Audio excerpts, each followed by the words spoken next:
everybody, it's Tommy Sandhu here, and this is the Tommy Sandhu podcast. We are doing this daily, as you know, but today we are bringing you not only Nikhil from GoDaddy, who is the MD at GoDaddy, and really wants to help everybody start their kind of business dream, wants everyone to start their digital dream, give things a go.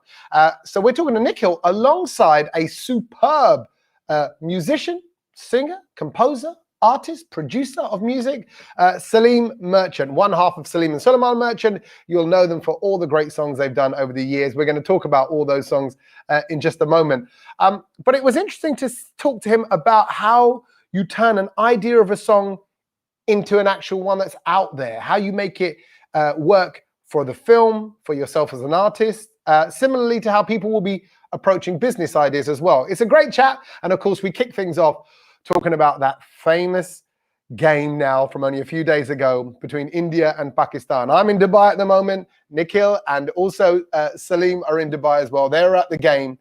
So we're going to kick things off talking about the cricket. But he is a superb person. And this is a great listen. You're going to truly feel inspired. This is the wonderful Salim Merchant on the Tommy Sandhu podcast. Welcome to the Tommy Sandhu podcast, Salim Merchant and my man Nikhil. How you doing, bruv? You all right? You okay? Very good. Good to see you, Tommy. Good to see you. It's been 10 years. I decided that I can't meet Salim Merchant unless we give it 10 years between every meeting. That's it. You're a once every 10 year kind of guy. You know, it's like a comet that flies through the sky. It's like, okay, I'm going to wait 10. There he goes. There goes Salim. Just flying across the sky. See you later for another 10 years. But I remember, Tommy, I remember the last time we met. It was in the lobby of a hotel in Canada. And I sang Tujh Mein Rabta Hai on a piano for you. Yes, you did. Oh, see, I have a memory of an elephant. I'll be honest. I think it's a little bit stalkerish now because I would have kind of expected you to not remember. The fact that you do remember is a little bit weird because I didn't even remember. Which means if this was a relationship, you're the needy one. You're the weird one. Don't you remember? This is where we were. You're like that wife that knows every date. Oh yeah, we met at 12:30. I was wearing a blue dress and you were wearing this and wearing that. You know, you're going to get me in trouble. You know what I'm talking about. Of course, yeah. Yeah. How are you? Firstly, are you well? Are you okay? Are you happy? I am very happy, and I'm really living my dream at the moment. So it's a very special time for me. Perfect. Look at him. He's bang on cue, Nikhil, with the words that he's living the dream. We're going to talk about dreams and making dreams come true, which is why we've got GoDaddy here. But before we get onto dreams, can we just quickly mention the nightmare that was Sunday a couple of days ago, where India played Pakistan? You guys were there. Yeah, it was, it was one thing. I mean, it's nice to have a competition. You know, there's obviously in cricket, there's going to be one winner. I mean, we would think, and it's always like that the better team wins. But when the match is, when especially in a T20 competition, it's a tough match. It feels nice, but when it becomes one-sided, then it kind of feels odd, you know. And the only good silver lining, it was the first game, so I think at least it if anything we need to shake up the team, it has now, and I think now we just look upwards from here. Yeah, no, I think we have to. And sometimes we've said this many times before that a little chaper, as I call it, a little slap early on in a World Cup tournament, it sorts you out. You know, it's like when you fail your practice exam, you're like, oh man, maybe we need to up our game here a little bit. But Pakistan, credit to them, they looked phenomenal, and I hope it's a good tournament for them as well. Just not quite as good as India. Just but good. Hey, maybe do you think we could rejoin them again in the final? Could that happen? That'll be perfect for the ratings, man. Look at him. He's so business. He's like, yeah, man, we need numbers. That's good for eyeballs. So look, we are all in Dubai, but we're kind of separate. You're in your hotel. I'm in my hotel. Anybody who's watching this on YouTube, you'll see our wonderful hotel artwork.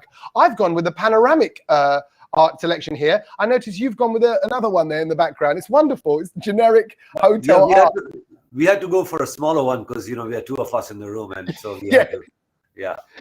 Exactly. And also, you're such a big artist that there's no space for any more art in that room. Oh, come on. See what I do? That's what I do. No, but okay. And actually, one other thing on the cricket I want to just touch on is I would have expected Chak De India to be played by the DJ in the stadium a million times over. He didn't play it once. Salim, what's going on? Is there a rights issue? Have you stopped him from playing it? Is that the reason why we lost? We'll have to. I don't know. I think this is a question for Yashraj Films. But I think also there was no Chak De moment as such in the in the match. I mean, to be honest, there was it looked like it was a tough year for Team India, and I felt kind of, I mean, we were waiting for that euphoric thing to happen, but the team, I think, was, I don't know, I think I have a feeling that initially the pitch was behaving kind of weirdly for us. And also, I mean, all credit to their bowlers. They did pretty well. The Pakistani bowling was pretty on target. But at the end of the day, it's a game, and we all want a good game. We all want a tough match, and that didn't work out that well. So no, you're right. And actually, on that note, for me, because I'm there with the Bharat Army, we're there with the fans. It's the atmosphere, and I've got to say, the fans were all great. There was lots of banter going back and forth, but I hugged a lot of Pakistani fans. I hugged a lot, and I'll be honest. Talk about forget the mask. We traded bodily fluids. It's so hot out here, man. We are like everybody. Nobody was dry, and they all wanted to hug me. I'm like, oh man, I've got about 500 different men's sweat all over me. God knows what I'm riddled with now. But there's a lot of love in the stadium, and actually, talking about the love, what Chak De India as a song did. It's so iconic, and I think it must feel good as an artist to have created that anthem, which obviously was a hockey song, but it now just has transferred into all things India. You can't have known you're creating a song like that when you write it. You put it out there, and then the world takes it, doesn't it, Salim? Tommy, before I talk about Chak De, I'm going to tell you a little story about it. When we were working on the movie, it was a complete roadblock. I mean, I looked at it as a very, very passionate, patriotic song. So it was a very slow, patriotic, emotional song, which the producer didn't like at all. Because they wanted something energetic, and we did our second attempt, which was a very energetic attempt. It didn't have the emotion and patriotism, and that didn't work as well. And so we had 6 failed attempts. It came to a point where I wanted to leave this film, and I wanted to, because I wanted to be fair to the movie and do a great job. But my brother pushed me, and he kept pushing me that let's just keep doing it. And we came up with Kuch kariye, nas nas meri khole. It just happened where Jaideep, the writer, he came to the studio, and I said, you know what? I think it's best if you write some words. So he wrote Kuch kariye, nas nas meri khole. I felt like repeating Kuch kariye. Let's do something. And we finally made the song, and when it happened, we called Sukhwinder Singh. He sang it. I had no expectation that it's going to be so big, but it's all about timing. It was 2007. India won the World Cup. The Indian cricket team was on their way back from South Africa, landed in Mumbai. Everyone was on the streets playing Chak De India. August is when the movie released, and right after that, in September, we won the World Cup. And I think it was all about timing as well. And so the film did well, and then the song really kind of penetrated in everyone's hearts, kind of became the sports anthem. And also, you touched upon it, your brother as well, the partnership element. We talk about partnerships in cricket all the time. And now, you're saying there, you're kind of like, you're on the way out. You've bowled 6 balls at this attempt at this song, 6 attempts, and it's not going well. You're into your next over, and you're like, what should we do? And your brother goes, no, it's cool. Kuch kariye, are Salim, kuch kar man, kuch kar, right? So he's saying that, aha, and you get that moment. So how key is your brother's influence, the partnership, having someone with you there? I'd imagine, solitary versus partnership in this creative process. How does that play a factor? I think it's, somebody, a television host once said, "Do jism ek jaan, Salim Sulaiman." Oh, so it's like 2 bodies, 1 soul, right? And I mean, since the very beginning, we've been, I mean, being brothers, real brothers. We studied music together. We listened to music together. Played in a band.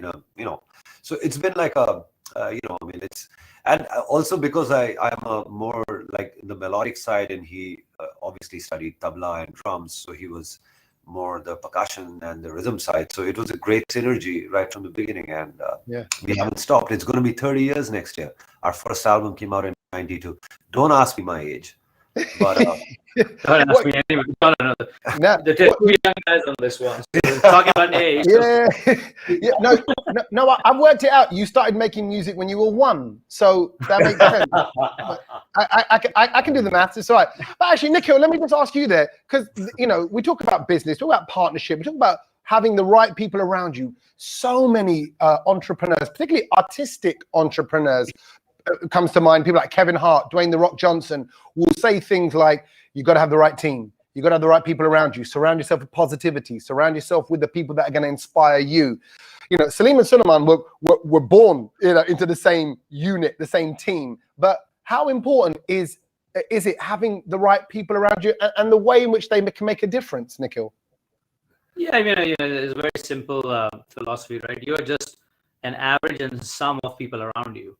Ultimately, you just become, who you are with the people who are surrounding you, and ultimately selecting the people. Sometimes you can select, and sometimes you're born with, with a gift like Salim and Suleiman and everything, right? But ultimately, that shapes you. And I think if you look at a single success factor of any business, any entrepreneur, or even any artist, right, for that reason, it is the people who are around you. And the talent is one thing, skill is one thing, but how people around you can guide you, uplift you, really motivate you, and really show you things which you can't see yourself is what makes or break any business or any entrepreneur. And I think the same applies in our industry. Yeah. It'd be very easy for people to kind of go, "Oh yeah, Salim Sulaiman Merchant, yeah, the brothers and Salim, super successful. Everything they touch turns to gold." But if you don't mind, Salim, share with us like the ratio of how much music is out there of yours and how much music never saw the light of day. I know it's a very small percentage, Tommy. Fortunately, there's so much of there's a big change with the independent music scene. So a lot of music which we had, which never made it to films, for the reasons like some script issues, or it didn't fit the situation, or whatever. Or it didn't have the right sort of this thing. We always brought it out as independent music on Merchant Records.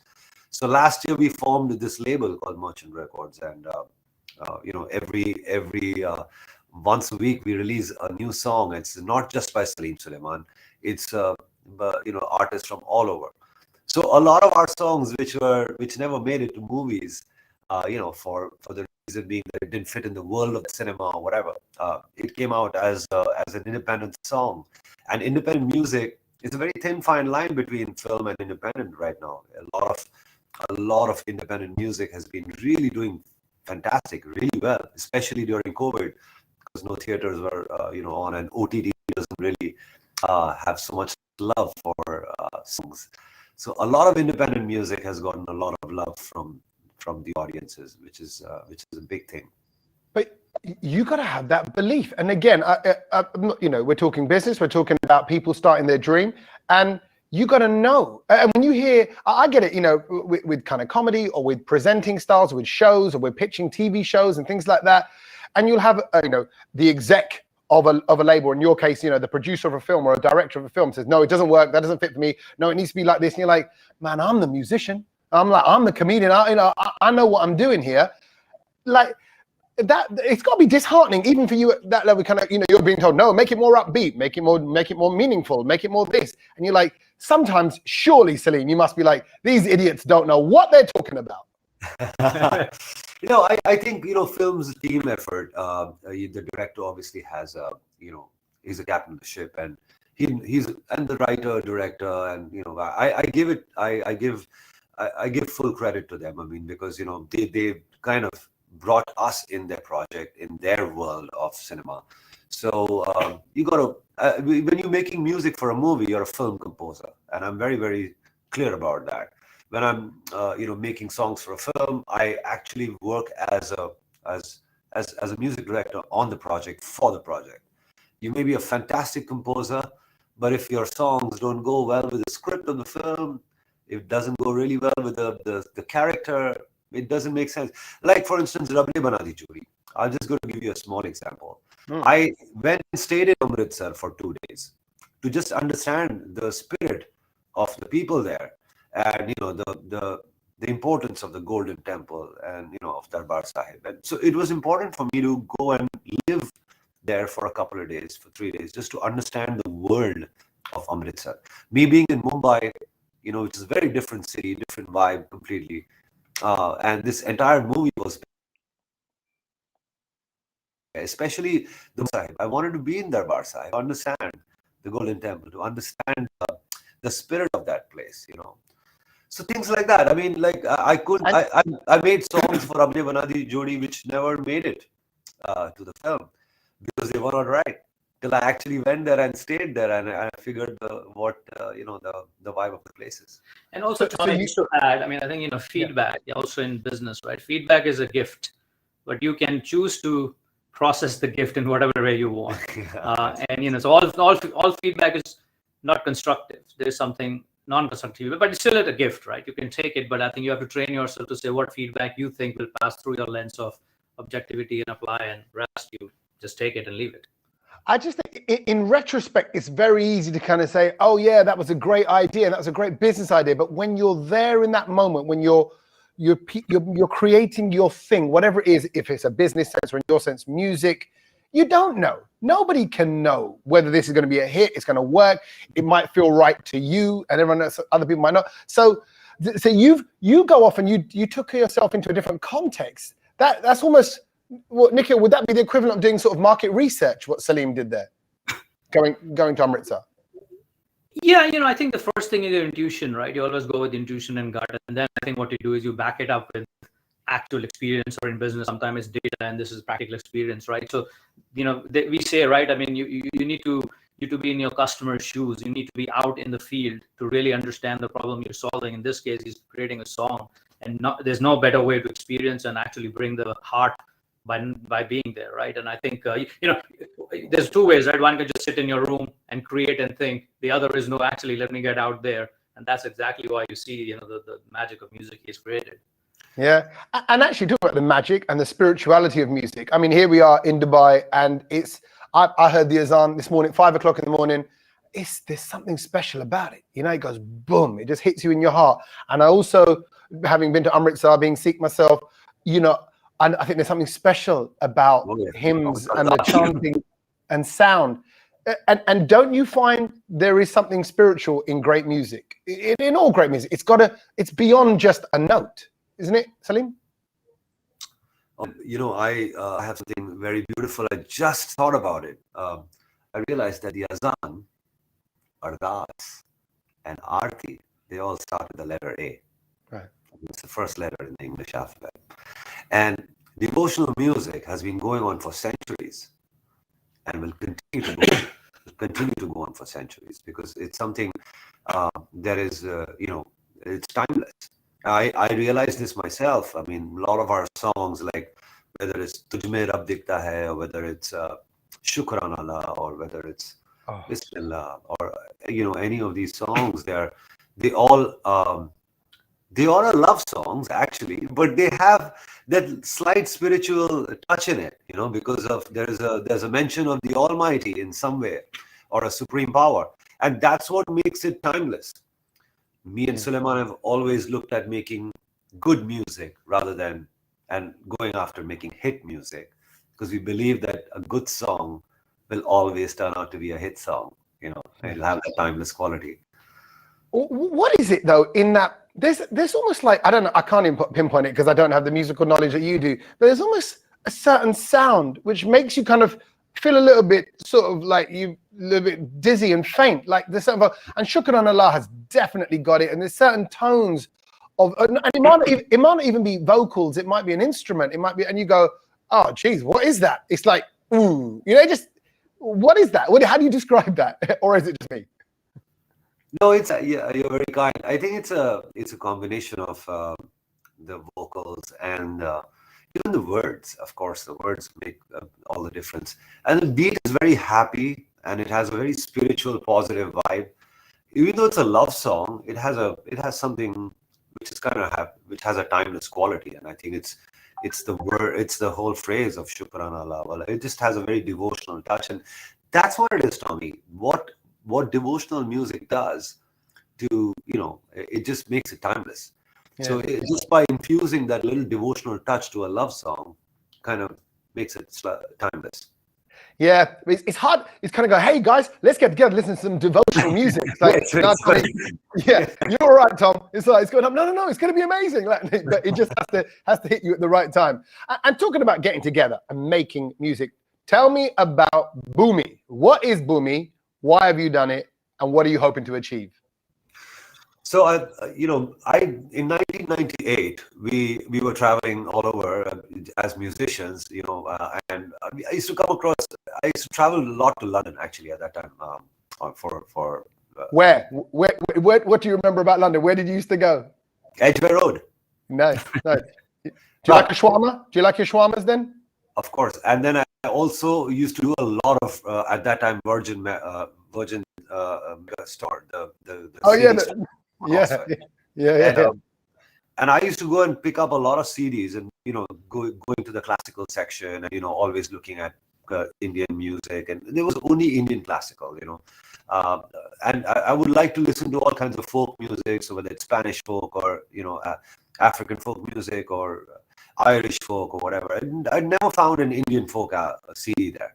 Never ever found it. And so I decided to create an Indian folk album. So we went back, and in 1999, we produced a folk album which we called Bhumi at that time.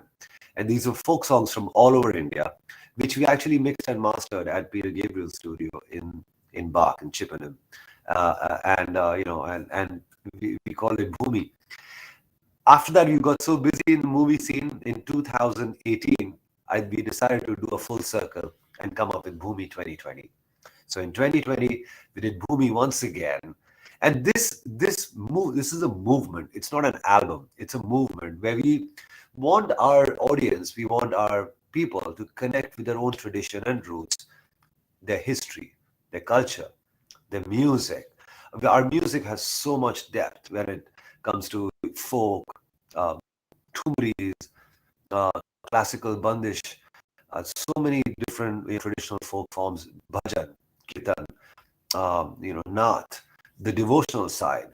So this movement amplifies that. In fact, this particular series, which is Bhumi 21, it doesn't only have Salim Sulaiman songs. We have 3 other composers: Ricky Cage, the Grammy Award winner, Anurag Saikia from Assam. So we have an absolute Assamese song. We have Kada, which is a Tamil song by Ricky Cage, which means Kada means trees, which is an environmental message that is given to the world through the song. We have a song in Punjabi called Jallianwala, which amplifies the history of the Jallianwala massacre. So it's this project, Bhumi, is a lot about connecting ourselves with our tradition, our roots, our culture, our history.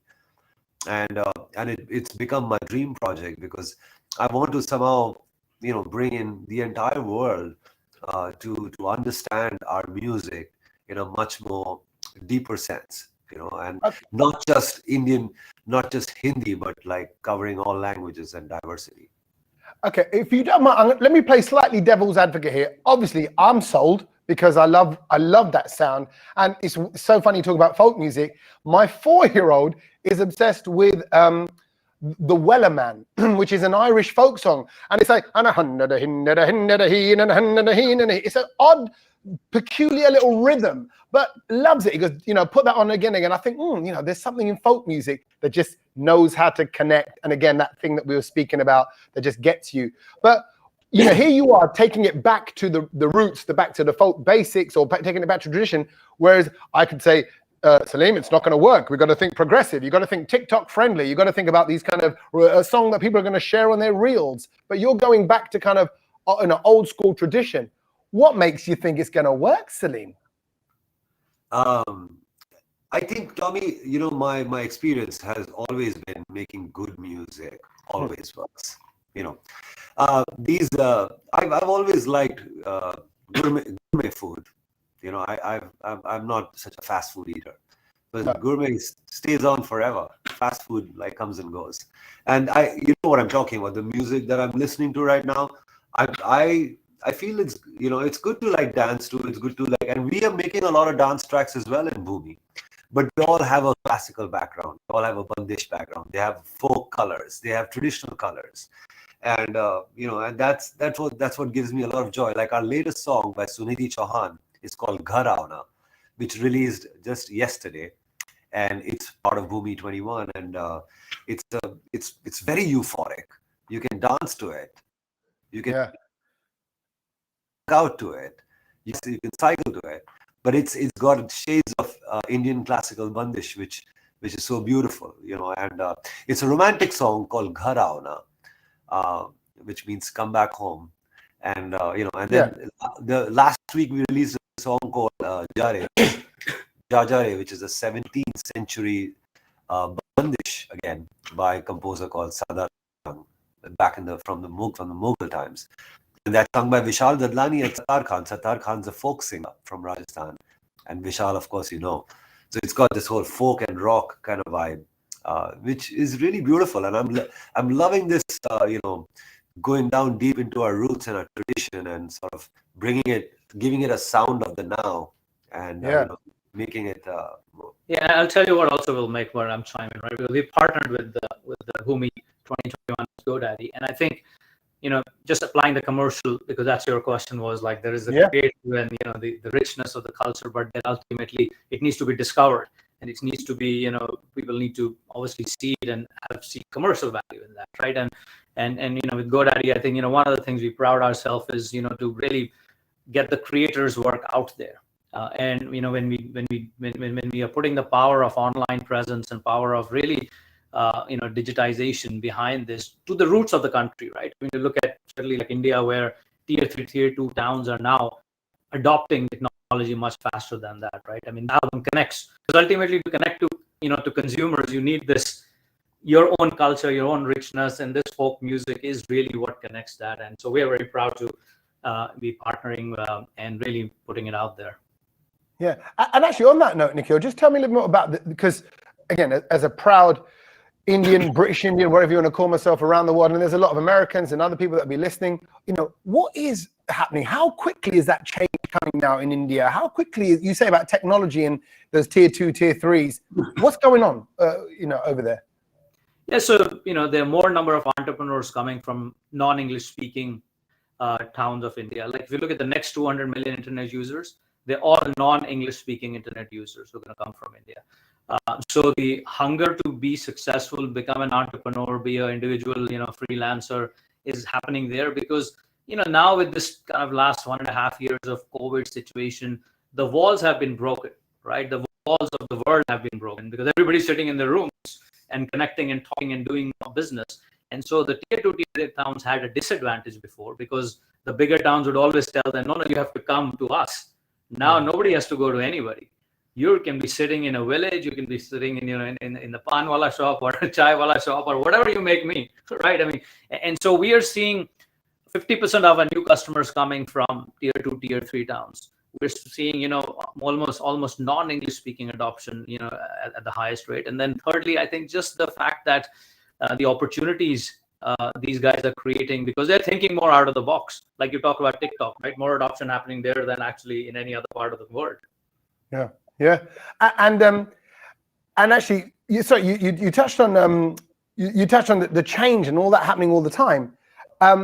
Is that something from a creative point of view, Salim, that you are looking at? Are you looking at the things that, like you know, Nikhil is a business head.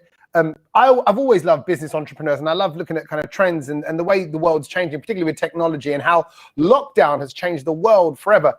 Or do you need to, Salim, do you need to just stay as an artist? Kind of go, no, screw all that. Don't look at that, because that actually makes it mechanical. You need to be an artist. You need to kind of wake up in the night and go, la, la, la, la, la, la, la, la. I don't know what the words are yet, but I know it's something in that. You know, is that, do you need to stay on that side, or do you need to kind of go, no, we need to move with the times or move with what's happening? No, it's a very, very interesting question. And I started a label last year, so I'm aware of how important it is to move with the times.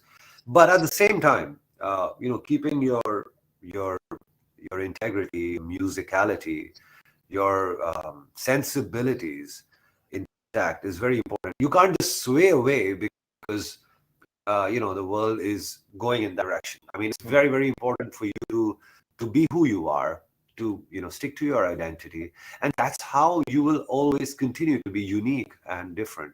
There are so many. If you try to sound like somebody else, why would the audience listen to you? Why would your fans be still listening to you if you're sounding like someone else? Just because the trend is going there, you need to reinvent yourself, but still stick to your principles, your sensibilities, your style, and just kind of tweak your sonic vibe and kind of reinvent yourself. And that's very, very important. That always, your fans are always so demanding, that and they keep if you're in touch with them, you're on Instagram and other places, that they want you to always stick to yourself, always stick to your style, and that's why when a Salim Sulaiman song comes out, people really give us that love, and and we get inspired with that extra touch of love. Well, I think it's because you're not a burn and churn kind of duo. We've been very fortunate, that we've had some incredible hits, and movies like Kurban and Band Baja and Rabne and Chak De and Aaja Nachle and so many movies. So we have a huge, big list of hits, and we can but it's nice to make new hits and and I mean, if somebody tells me to make a song like Evi Evi Lut Gaya, I will say no, I will not make it, because if I try to make it, it'll always be like a Me Too. So it's important to reinvent yourself all the time. That's being disruptive in your creative process is very important. I do. I like disruption, but I think again, people talk about disruption, particularly in business as well. Like go the other way, but sometimes you can go the other way for the sake of it. But I think you're with your creative process will naturally be disruptive because you're trying to find the new way, which is exciting. So are we taking Bhumi on the road? What happens here? How do you, because it's such an eclectic mix, how do you get that out there? How do you get this product to the people? Great question. Well, at the moment it's all digital because it's gigs are still beginning to start in India. It's a great time, and I'm hoping that there's no more waves of any other COVID stuff. One thing great is that we've all been vaccinated. I mean, we've hit 1 billion mark of vaccinated Indians, which is a great number. So I think surely the events are going to start, and we're going to take this live. I have a huge dream to sort of go Bhumi, do a live tour of Bhumi, especially in the concert, in the college sector. So do College Fest and do Bhumi to a series in college festivals. Next year is going to be 30 years of Salim Sulaiman. We started in 92, like I said. So we're going to do a big, massive world tour, which we are planning, already started planning. So sometime during fall or something, we'll do a big tour. And I imagine, your brother on the road, little college tour. I'm thinking like twin beds in the room, like back to the old days, like, hey, brothers on the road. What's it like? What's it like being on the road with your brother? Well, it's fun. I mean, we have our shares of arguments and stuff like that, but music and creativity always wins.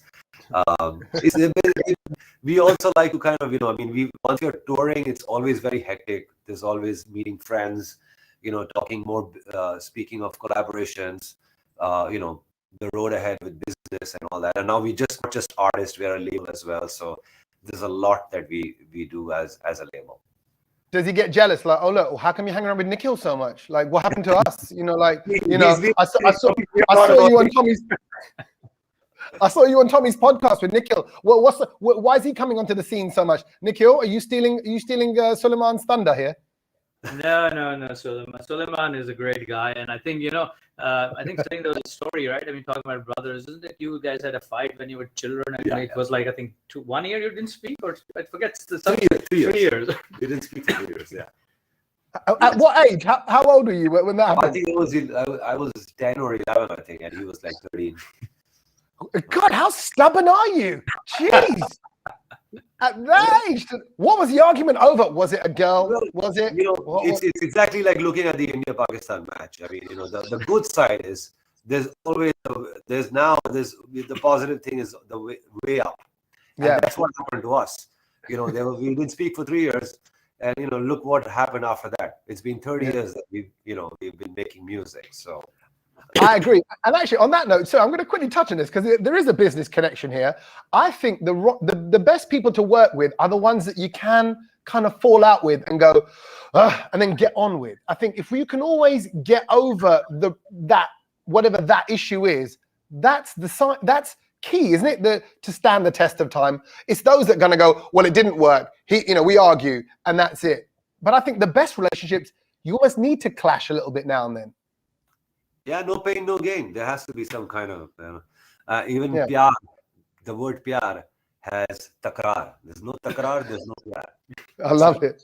So yeah, it's got to have it's got to have a little bit of disruption. And a little Yeah, bit and of, also like in business, right? You want people who are going to challenge you, who are going to have constructive criticism, right? Because then it's like a mirror, and if you don't have a mirror, you'll be just thinking I'm the best person in the world. Yeah, no, we don't want to be surrounded by yes men. And my wife is definitely not a yes person. No, she says no first. In fact, I'm pretty sure I'm going to spend 3 weeks out in Dubai here on my own now, covering the cricket. And then she'll probably be sending me that song, the Gar Auna, that song. Hey, she'll just send me the song. Hey, come on, get your ass back. All right, man. It's been 3 weeks, but I'm going to enjoy it for as much as I can. Guys, listen, a great chat, and it's great to see that you've almost popped out of lockdown with so much to give. And you know, I think did it allow you to kind of recharge and come up with all these kind of things? Do you feel like it feels like it was quite positive for you in a way? Oh, indeed, it was. We've been so busy touring. COVID came and we just, it stopped everything. We were just at home. But then, there's so much time to think of what next. So, and we absolutely made the best use of that lockdown time. We started a label. We thought of really taking Bhumi to the next level. And so yeah, I'm really happy, and I'm extremely happy with the partnership with GoDaddy, with Nikhil. It's not, we've been friends for a while, but I've been thinking of doing something together, something constructive, something where we both sort of have our synergies together. And Bhumi is a great project to collaborate with. Awesome, man. Look, I wish you all the best. We'll be following it, and no doubt I might try and sneak into one of those college nights and kind of have a little night out with you guys and see it all in action. But thank you so much for your time, both Nikhil and Salim, and I'll see you at the next game, probably, hopefully out and about, maybe in the flesh. All right, we'll sing the song together, even if the DJ doesn't play it. We'll sing it together. Good one. Thank you, Thomas. Pleasure. Great stuff. Thank you, bro. Thank you, man. Thanks, Nikhil. Wait. Before you go, I need to ask you to make sure you have hit the subscribe button and you are listening to these podcasts regularly. So if they're on YouTube, if you're watching this now, lucky you get to see my face as well as hear the voice. Please do hit the bell button and hit the subscribe thing and get involved with the whole channel so you can stay up to date with what's going on. It really does make a difference for us. We then know where our subscribers are, the kind of episodes you're listening to, and then I can give you more of that kind of stuff, more of the good stuff. You want more good stuff? Hit subscribe to this podcast right now and follow us on social media. We're on Instagram, we're on Facebook, we're on Twitter. Just go find the Tommy Sandhu Podcast and welcome it into your life.